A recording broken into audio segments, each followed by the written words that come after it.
Tingnan mo, diretso sa airport magbibihis.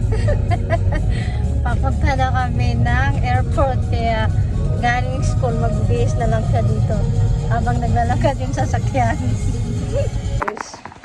Matatawa ka sa ano, bakit ilang araw lang kayo sa Thailand?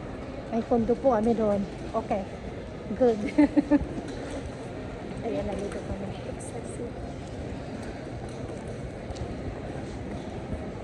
Ayan guys, papunta na tayo ng Thailand. Dito tayo eh, dyan tayo na.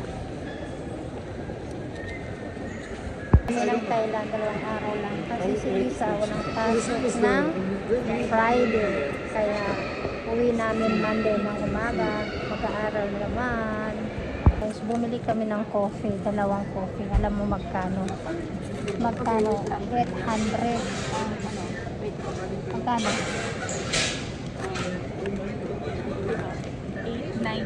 890 ang mahal sa airport. Grabe. Nandito kami guys. Ayan. Uwi kami ng Thailand kasi si Isa tuwing Friday wala siyang pasok. So umuwi kami ng Thailand ng ganito para 3 days gabi kami sa Thailand and 2 days lang, 2 days na araw lang kami. Kaya ayan, see you in Thailand. Is nakuha na namin ang aming dinner. Pakita mo yung dinner natin. Dinner namin habang naghihintay kami sa flight namin. So maglalakad kami. Ayan.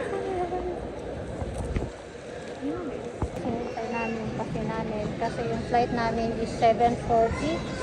So dating namin sa Thailand is 11.